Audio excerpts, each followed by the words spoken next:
Good morning and welcome back to the FloTrack podcast. My name is Lincoln Shrike and he is Gordon Mack from a cold day in central Texas right now. I have my hood up as I am freezing, very, very cold, but you're probably listening. You can't see that. So I'll say, Gordon, how are you doing today?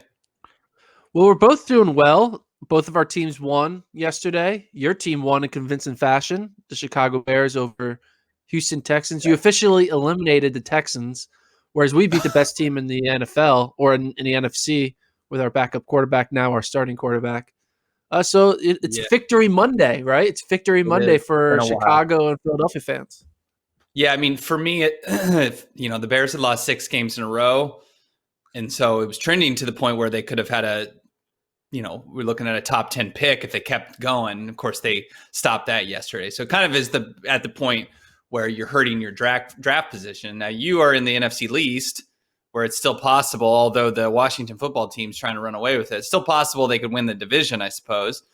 But Jalen Hurts is reminding me of Mike Vick, several years ago. He's just a huge threat on the ground. That's got to be exciting. Yeah, it's kind of weird too, though, knowing that your captain, your starting quarterback is like the backup. It's kind of weird, and it's not due to injury, and you're Yeah. paying him $130 million. It's just like weird because then he Yeah. wins, and it's like, all right, well, you're gonna keep playing him, and what if he wins out, and what if they make the playoffs? Then what? Like, no one wants to say it, but I'll say it: the best situation for Carson Wentz would be for Hurts to get hurt and then he gets back Yeah. in, and then that's a reason to play again, and then you start playing well, and then they stick with Carson again. You don't want to wish injury, but that's the best thing that could happen for Yeah, you but know. the best scenario for the team may be just having the backup quarterback play because that has been the best strategy for Yes, Philadelphia in the last couple of years. Just like, oh, go to the backup because won a Super Bowl doing it that way. And yeah, I don't know. I mean, Carson Wentz was so good a couple of years ago. It's weird to see this going on, and obviously you're paying somebody a lot of money to sit on the bench. But at least you're not paying both quarterbacks an extraordinary amount of money. I mean, a team couldn't afford that. They're just paying both guys, and we'll see what they do. It's going to you be know, interesting. Do they try to trade him? I mean, they'll probably have to take a chunk of his salary if they can yeah, trade him. due to salary cap restrictions, the way they did his contract, there's this way to cheat the salary cap by changing someone's contract into a bunch of bonuses, and that works for players aren't going to be traded or cut. But when you do it to a player that now you need to get rid of, it becomes a big problem. Yeah. And normally you thought, hey, you're putting your franchise quarterback. But what would be Mm. like the example of, I mean, a, someone that you thought was like your star quarterback having to be benched for a newcomer? Would that be like benching a senior guy from your 4x4 at conferences for the new freshman who had been on the 4x4 all career long? And then senior year, you're like, sorry, we just got to take you off. We know you can give us a 44, but you've been giving us 46s every Mm. time. We need to go with the kid who runs at least 45. Like, what are your thoughts on Yeah, what would you obviously do it's as a a little coach? different when you're talking about actual financial concerns. Maybe the best thing for NCAA level would be saying that be like the person you have on full scholarship, a senior on full scholarship, losing their spot to a walk-on freshman. It hurts a little bit, and then as the team, you're like, man, we're wasting a scholarship on this guy that we're not even using right now. And then now it's like, well, we need to give a scholarship to this walk-on? It's like, well, we don't need to. I mean, he's on the team. Um, and he's contributing regardless of lack of scholarship. So I think that's probably the closest thing. Obviously, you don't have the ramifications for the team as far as financial spending like you do with professional sports. But yeah, that's pretty close to it. It's an exciting thing and a scary thing as well, right? You're excited to have this cheap asset that could play well, but then you're like, well, we got this other person that was supposed to deliver, and they're not, and they're sitting on a fat contract or scholarship. One thing, from talking to many coaches for the past few years while working at FloTrack, one thing I learned about a trend that sometimes happens in the NCAA is how we always have a 1 or 2, maybe 5 or 10 really good East African athletes come over here and then run well. You have like someone like Wesley Kiptoo, right? Or Edwin Kurgat, Lawi Lalang, all these people. And you hear about the ones that succeed, right? And you hear about them and you see them and they're like winning and it's like it's a good success. But there are a lot of East Africans who do get a scholarship to run and then don't become like that, of course, that workhorse, that great athlete, or sometimes maybe become worse and not be as good as they thought they were. And I've heard stories of coaches thinking they're getting someone who's good, and then they turn out that they're not good, and they have a full ride scholarship, and you can't just cut them. And it becomes like a whole thing. Unlike contracts, you can reduce scholarships, though. You can reduce, but like it becomes like a depreciating asset. It's like, why am I wasting all this scholarship money on this guy who's a 15-minute 5K runner? Like, I thought I was getting a 13:50 guy, and I'm getting a 15-minute guy. I know a school that has happened where they thought they were getting like a really good Kenyan recruit, and then the Kenyan was just no better than the rest of the team. Right. I mean, that's some of the perils of recruiting from a long distance away, and I think it's obviously a stereotype in the distance running world that you get an East African athlete, and obviously there are large amounts of East African talent, and they make up the majority of distance running talent in the world. But it is a stereotype for sure, especially in the NCAA, that, oh, we have a Kenyan on our team. He's going to be awesome, or she's going to be awesome. And it doesn't always work out like that. I mean, in my experience, I've seen, Kenyan athletes come over and kind of look like they're jogging in the back. And sometimes it just happens. But I always remember, in my days running, also people would say, oh, they're going to be better this year. They got a Kenyan. Well, it's like, do we know anything about this person? Like, do we know that it doesn't automatically, just because they're from Kenya, mean that they're going to show up and dominate? There's been a lot of those cases before, but I still think the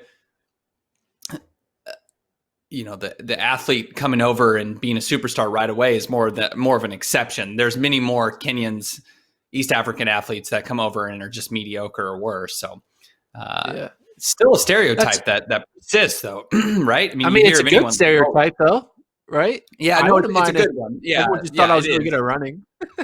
It's a positive stereotype. Yeah, it is. Yeah, but it is even for the initiated, right? We assume, like, some people will assume, like, oh, they have all these Kenyan athletes, they're going to be awesome. It doesn't always work out like that. Well, that's why, I mean, there are certain coaches who actually know the world. So there's Middle Tennessee State, UTEP, where they kind of have a beat on, and Alabama, they have a beat on like who are actually the good high school kids in Kenya. And then you also have the JUCO system where they let them go to JUCO, and then the best kind of rise to the top. And then you have someone like Wesley Kiptoo who's like, hey guys, I'm a 1340 guy. Okay, we'll let you run at D1 level. I do know. Guess who? There is going to be. I was talking to a coach. There is a new Kenyan who will race this indoor and outdoor season, who apparently is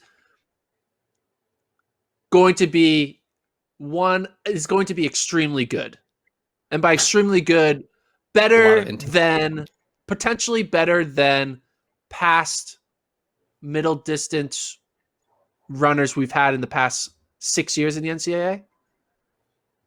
So is this person an 800 or a 1500 person, or what is it? I don't know if I want to give it away. I mean, I'll let you think about it. Where are they most likely? What event do you think they're most likely to run? I'll tell you, it's an 800-meter runner. There's potentially going to be a very good 800-meter Kenyan runner in the 2021 indoor-outdoor season. Okay. Is it like someone that's done stuff on the international stage already, or am I supposed to know who it is? I wasn't given the name. I was just told, hey, we have someone who's really good. I was like, better than before? He says, yes. He says, potentially, like, equal or better. And I'm like, equal or better? I was like, whoa. I don't So know if it's I want to UTEP. reveal. Going to I don't know if UTEP, right? I'm not reporting. I'm not reporting. It's just what I'm hearing. But that's what I'm hearing. So we'll see. Maybe they were lying to me, but hey, Okay.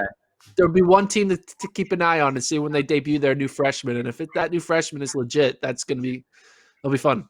So Okay. So many questions. You built that up like you were going to keep it a secret, and then you just kind of told me. I mean, you haven't given me all the details yet, but if you're saying better than before, well, where are we when we associate 800-meter running in Kenya in the NCAA? You think of UTEP. Obviously, they have the GOAT 800-meter Kenyan NCAA athlete as their coach. So I assume it's going to be UTEP. And if it's better than Michael Cerrone and Emmanuel Career, it's going to be awfully good. yeah, so we'll see. We'll see. Apparently, they'll join the team in 2021. Exciting. So okay, yeah, keep an eye. We don't have a ton to talk about today. We did get a random and exciting bit of results over the weekend, though I guess it was Friday evening. 16-year-old Jenna Hutchins from Tennessee, a junior in high school, ran 15:34 for 5,000 meters to break the American U20 record previously held by Caitlin Toohey. Now, Caitlin Toohey ran it on an indoor track. This is outdoor track, so you can think, well, it's probably you can just account for the difference given that it was run outdoors. But still, 15:34 for a 16-year-old. This comes a couple weeks after she ran sub 16 in a cross-country race. It's very clear that this is the future of high school distance running for the next year or so. And man, this is to watch out for. What was your reaction to this performance? I mean, I was shocked. I mean, to the quick ascent of Jenna Hutchinson this past month. I saw a tweet that FloTrack tweeted out, like how she runs this outdoor 5K. She ran the 15:58 cross country race. I mean, she's just been on fire. It's a bummer that she didn't have like a Foot Locker or NXN to kind of really like show off her talent. I mean, she still has 2 more years. I guess only 1 more year of cross. But yeah, I was surprised. I didn't think it'd be that fast, that quick. You think you get Caitlin Toohey's once every 10 years, but it looks like we're getting one every 3 years, right? So it's exciting. Every time you think like, oh, we've seen it all, just another one comes in and shows up, and it's like, hey, anything you can do, I can do better. The 5K just in general, I mean, when a high school kid is now running, 16-year-old can run 15:30s, and now an American record runner is running 14:20s. It's really shifting women's 5K distance running to just a new realm, right? Where we used to think elite was getting close to 15 flat. Now that it's just been changed. Like elite is getting close to 14:30, and now elite in high school isn't getting close to 16 flat. It's getting close to 15:30. Like it's just been everything's been shifted 30 seconds to faster, which is kind of great. So you called her Jenna Hutchinson. You'll have to correct that. It's Jenna Hutchins. Sorry. You got to get it right if we're going to know it. No, it's fine.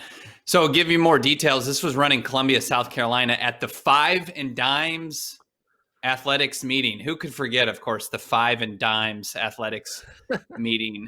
The race video is up on FloTrack. You can watch it. It was paced by a professional runner. I mean, it looked like this is legit. You can tell she's a high school runner. She's just smaller than the professional athletes. And this is incredible. And we start to get to the point where she's so young and so good already, which Toohey was as well. But you wonder, is this somebody who's going to go pro instead of go to college? If you're out here running 5Ks in December and running 15:34, we've seen some middle distance athletes on the women's side go pro. You think Ajay Wilson, you think of,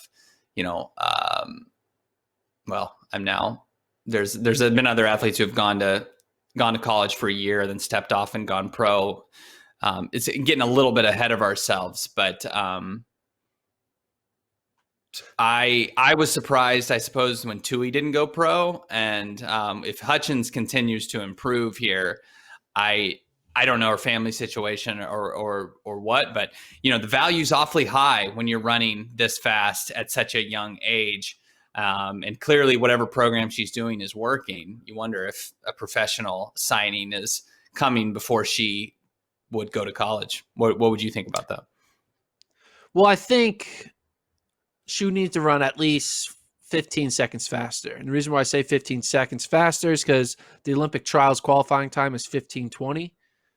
Yeah. If she can qualify for the trials, then there's something there right now. And I Yeah. feel like that would be like, whoa, high school junior at the Olympic trials. Then you're Which we've thinking like seen the Cindy before. McLaughlins and Drew Yeah. Hunters and all that, and the Noah Lyles. Now the difference between though Noah Lyles and Cindy McLaughlin, 15, even if she did run 15:20, 15:20 is not making an Olympic team the same way as Sydney's running 52 seconds in a 400 hurdles can make an Olympic team. So we are impressed about it, but she's still a long way to competing with the Schweizers and Sure. Hoolahans Of course. of this world.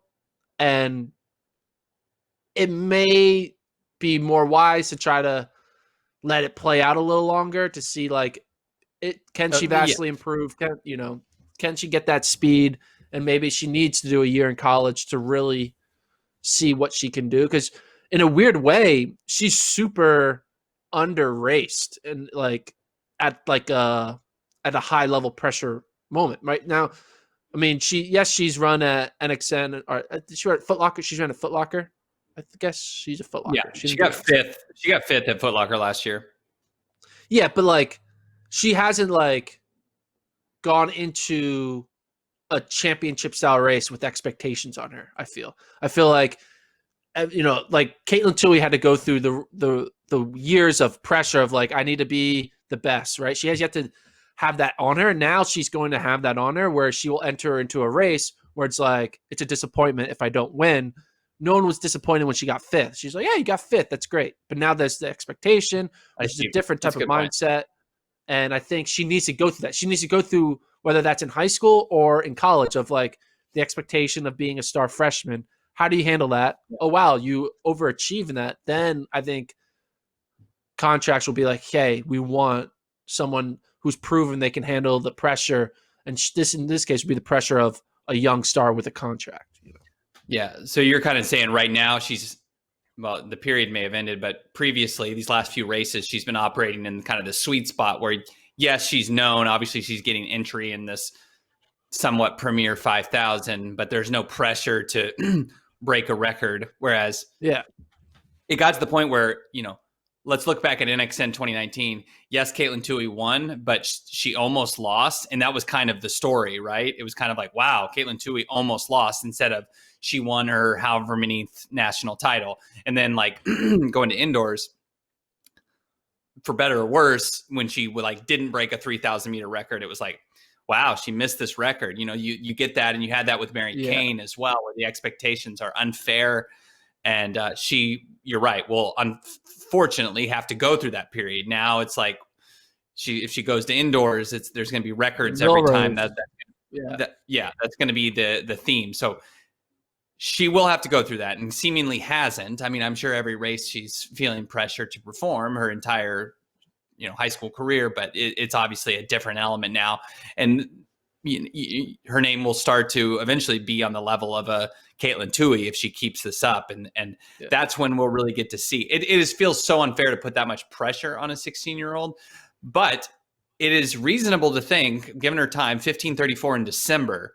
I mean, by April, would we be surprised if she can run under 15:20? I wouldn't. And then if she's at the trials, you get that attention. Yeah, she's not a Sydney McLaughlin level. No one is, or a Noah Lyles. Those two are both, among the best in world history in their events, and they're both so young already. So they are in a different level. But I do think the offers will be there if she makes the trials and is a junior in high school.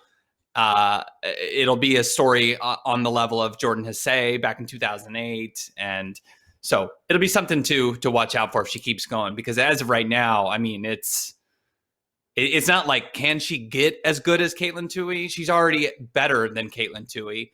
And I know she has to go through the ringer, like you mentioned, but this is someone now that I fully expect to qualify for the trials. It's December. She's running this fast. Wait until the outdoor season. I think she's going to be a lot quicker. Put her in if these meets happen, put her in a Stanford or a Peyton Jordan even. And I think you could see something really special. Over under. We'll set the over under at 2.5. No, over under 2.5. Over under 2.5 number of North Carolina based colleges coaches who will reach out to her.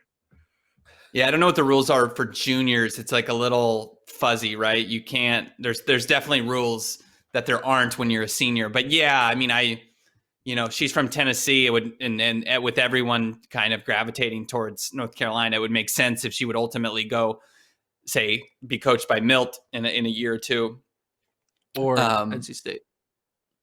Well, I was going to say Milt. I mean, when you look at Bryn Brown, Sydney Mascarelli, they have other athletes there. Oh yeah, I mean, NC State. If she wants to join Caitlin Tui and Kelsey Camille, I mean, that's a lot of phenoms on one team, right? I mean, both would be a lot of phenoms. I guess it would be your decision would be which phenom group do you want to join, right? It's interesting based on where she's from and how the NCAA women's landscape has been moving these last few months. It's very clearly like, I don't even know what her college choices are, but I'll tell you it's probably down to North Carolina and NC State already. This isn't a situation. This isn't 10 years ago when we're like, is she going to go to Oregon? No, Oregon's not even in the picture. It's probably North Carolina or NC State. We can pretty close to safely assume. Maybe in Arkansas would factor in, just because the history and their recent success on the women's side. But my goodness, it's North Carolina is just taking over. Yeah. It'll be interesting. What I want to see? I want to see a Pac-12 versus ACC All-Star dual meet on the women's side, like in a few years when they're both at they're in their prime, to show see if there truly has been a landscape shift of, it used to be Pac-12 is where all the top men and women go, Colorado, Stanford, Oregon, Washington, all them. And then now it might be like, hey, ACC is where everyone is going to end up going. We have yet to see it on the men's side. I know you do have Notre Dame and Syracuse, but they don't really have. Notre Dame is kind of more of a recency. Syracuse kind of had their peak a few years ago. It'll be interesting to see, though, if all the men also start going to the Vinlandanas, to UNCs, to Syracuse, and to Notre Dame, and try to see if ACC can become the new Pac-12. I think it's moving that direction, right? I mean, look at the, ACC, the SC, or excuse me, the Pac-12 used to be Vin Lanana, used to be Chris Miltenberg, and now those guys are the ACC. That's kind of the symbolism that you need to see that the things have certainly changed. And yeah, I think the sport's moving east. There's the proofs in the pudding, or the proofs in the, who's going where, and there's going to be a new group in North Carolina with Puma. And so it's a lot is changing. Before we know it, we're going to see Coach Wetmore want to finish his retirement in Florida, and he's to start coaching Miami. He's going to move to Miami and then build up the Miami, Florida cross country program. Imagine if he did that. How awesome! Does Miami have maybe Wetmore would take over the revitalized Clemson program? Who knows? Okay, there you go. Yeah, with Ryan Fenton as his assistant. There we go. Well, that'll be great. Yeah. Imagine a Wetmore Fenton coaching duo. Every kid's gonna want to go to that. Yeah, because it's like the yin and the yang. You have the calm mediator in Wetmore, and then you have the wild man in Fenton. That'd be fun. We didn't discuss this before the show, but did you want to talk about? And I'll put you on the spot. The NCAA kind of sent out some. Parameters for the indoor and outdoor meets as far as how they're going to conduct them logistically due to the ongoing pandemic. For example, doesn't seem like media is going to going to be able to be on the ground at indoors? Going to be like a Zoom situation? Do you have anything to add there as far as what they've laid out? On paper, it makes sense to do Zoom because that's how all the other sports do it. But in reality, track and field and cross country is like the one sport where doing a virtual press conference just won't work because it's not like people. There's, let's say, indoor. How many people on a regular indoor meet? Like, you could probably be interested in like 3 people or maybe even 4 for every race. Yeah. And the races happen back to back to back. The idea that you'll be able to get all the people that people are used to hearing from in a standalone virtual press conference, it just won't happen. Like, people need to understand how track and field press conferences work. No one cares about the press conference. They just want to go get one-off interviews for 2 to 3 minutes here, there, and everywhere, especially cross country. They're going to try to do that cross country. Like, no one is ever going to be able to interview like the 9th place finisher for cross country or like the coach whose team got 4th that everyone's like, whoa, I want to hear from this coach. Like, are we going to say that the only people who get interviewed for cross country is going to be the individual winner and then the team coach, and that's it? Probably because that's what will happen. Top 4 teams and stuff like that. Yeah, but like, there won't be like everyone's going to want to know, like, if Caitlin Tui runs and she gets like 16th, that's good enough to be interviewed. You're going to be like, hey, freshman, how was that crazy first race? Oh, it's great. Like, there's just so many different storylines that are going to go untold if they say, hey, you need to be in line at a virtual Zoom meeting. Like, it's just not going to, you're not going to get good coverage. I missed the boat. I was just talking about indoor and I guess outdoor, but outdoor will hopefully be different with, ideally the presence of a vaccine if that happens. But I totally neglected that it was also included cross country, as you just alluded to. So I thought that would be spared simply on the fact that it's outdoors, but it does not. So, man, that's and it's a rule that's not really saving anyone's life. I went to Oklahoma State 2 months ago and interviewed everyone, and it was fine. Like, you're not dead yet. No one's dead. It's just like, it's all about, I mean, NCAA, it's more of a theater thing than, because having it's a liability. It's an optics thing, and it's a safety thing too. Theater. Optics is theater. That's the same thing, dude. Aside from SIDs, you were the only media person there on the ground at Oklahoma State, at least I imagine. Whereas that would obviously be different here. Is it different? There's like 4 media people that go to these meets. Like, it's not. But photographers aren't media. Photographers don't care about the interviewing athletes. There's only 4 people that want to interview athletes. And I think you could easily say, hey, all right, you're the 4 people, get tested, you're in. Like, that should be what it is. They shouldn't set up someone needs to reach out to NCAA and be like, hey, this isn't going to work the way you think it is. This isn't March Madness where everyone is used to like press conferences. No one shows up to your press conferences. You should just have it, because they're just gonna do like a virtual like pre press conference, which is whatever. Fine, do that because they can do that. But like, NCAA has yet to realize the way people consume track content is not the way they think they do it. So yeah. They may have an understanding and just be trying to follow other sports, right? I mean, so I understand it. Something certainly will be lost on our end when you talk about, you're not going to put somebody in a Zoom meeting or in a Zoom press conference who just crossed the finish line and still is in their singlet and their in their uniform, whereas that's a lot of the content we would have been able to get in the years past, which is much more raw and unfiltered. Now it's going to be like, well, everyone's going to have done their cool down and this, that, and the other, and you're not going to have that. So some of that is lost. I mean, you can blame the pandemic for that. That's not the NCAA's fault, right? But I was surprised. I kind of thought cross country would be spared by this simply because it is outdoors. But again, it's a liability thing. But yeah, the coverage will look a ton different. Media companies won't have their own separate things, right? It's just going to be a press conference. So you'll have men's winner, women's winner. It's going to be pared down. There's not going to be fans I'm again, I'm somebody who's safety first above everything with this pandemic, but I'm very surprised no fans are going to be allowed to cross country. I mean, that I think every other meet that's taken place across the NCAA, I know it's been a small amount, but has had fans allowed like outdoors. Are you not going to have parents there?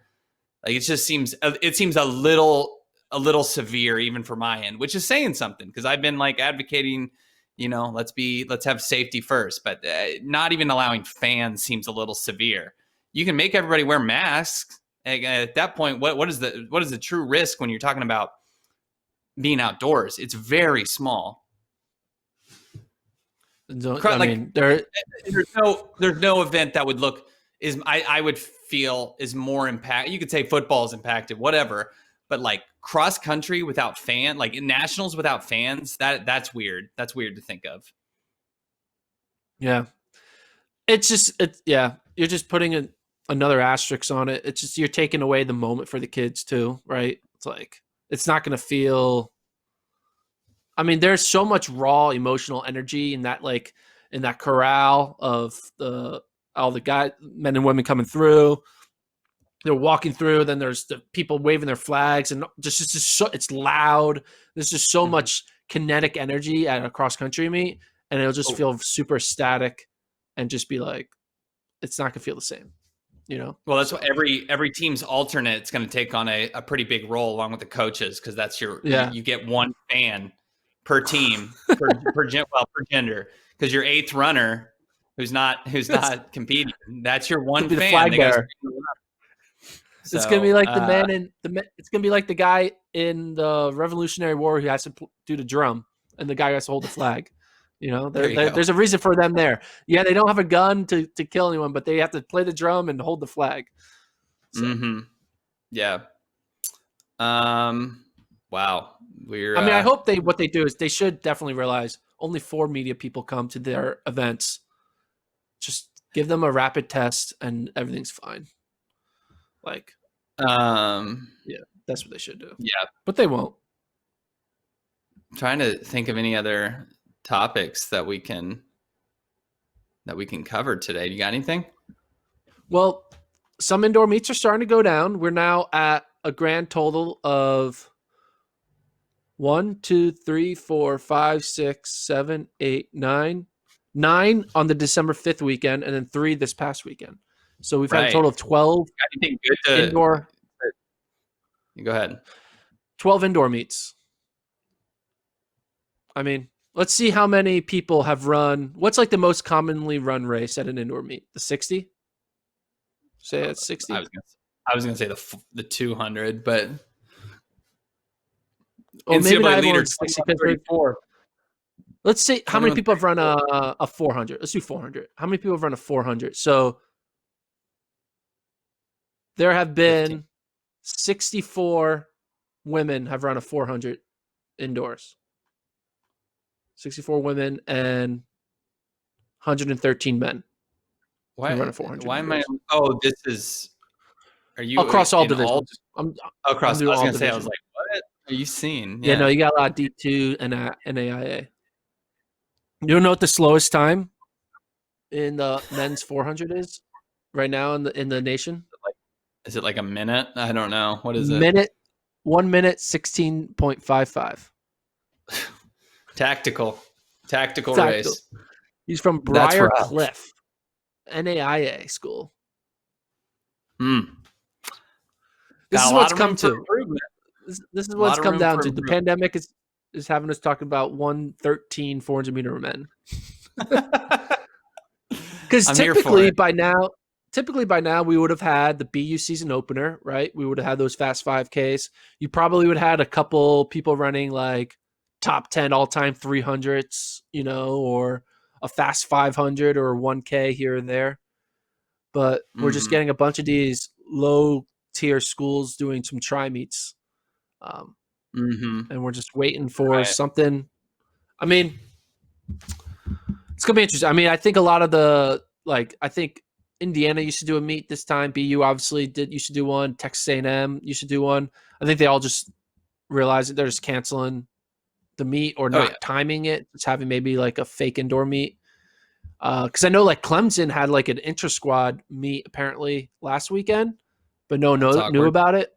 Yeah, it's kind of awkward. They tweeted about like how Clemson wasn't allowed to promote that they did an intra-squad meet, which I thought was interesting. But it's not on TFR, so I think there was no timer. I think it was just like a practice meet that they're doing. I don't know. Well, that's a I don't know. bit sad. Yeah. National leader right now in the 5,000, Marshall Batty, 1435 from Army West Point. Is he related to Miles Batty? Not Batty, it's Beatty, I think, but I maybe the pronunciation is similar. I'm not sure. What do you think the most impressive mark on the men's side is that's out there right now? Is it the 779? The Trevor Bassett from D2 Ashland, 779, 60 hurdles. That might be the most impressive mark we have so far. Because other than that, it's a 413 mile, 229K, 152, 800, 48.2, 400, 2134. I think it's the 779 by Trevor Bassett. D2 is holding the fort right now. I mean, a good Kansas State high jumper, Shankart, has jumped 2.24 meters, which isn't that is good, right. But he's also good. He's like he's jumped 2.29 meters, but sorry, just trying to. Yeah, I would say maybe. Yeah, I'll give it to the D2 kid, 60 hurdle. It's the top. Are we top mark right now?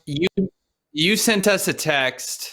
By us, I mean Kevin and I, a text over the weekend where that said, the more I look at it, paraphrasing, but the more I look at it, I don't think doing cross country and indoors nationals makes sense, or something to that effect. Can you expand on that thought?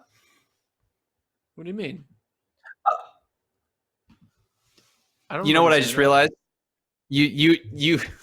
I just realized you didn't mean that for. I just realized you didn't mean that for the athletes. You meant that for us. Us. All right. Yeah. Never mind. I meant scratch that. What's the point of going to cross country and indoors if you can't be inside? You have to be on a Zoom call. You know, so I was hoping you meant the athletes, because that was going to be a nice segment, but you just meant us. Well, listen, I think you got to just call it when it's done, and I think today's episode's through. I mean, I think that's it for us. We're just trying to stretch this noodle out even further, and I don't think it's got any more give to it. So this weekend, I guess, is the Marathon Project, right? So We'll probably start previewing that as we get on later in the week. And then it's maybe we start thinking about doing our end of year awards, end of year countdown, maybe our top 5 moments, top 5 athletes, top 5 everything, you know, top 5 heartbreakers, top 5 fives. I love the top 5 top 5s. Hopefully my top 5 makes my top 5. That's what I'm hoping for. But yeah, we'll probably start doing, once the Marathon Project ends this weekend, the following 2 weekends through the holidays, we'll start giving out some awards, best high school, college. How about this? Email us what you want us to give awards for. So like top 5 what?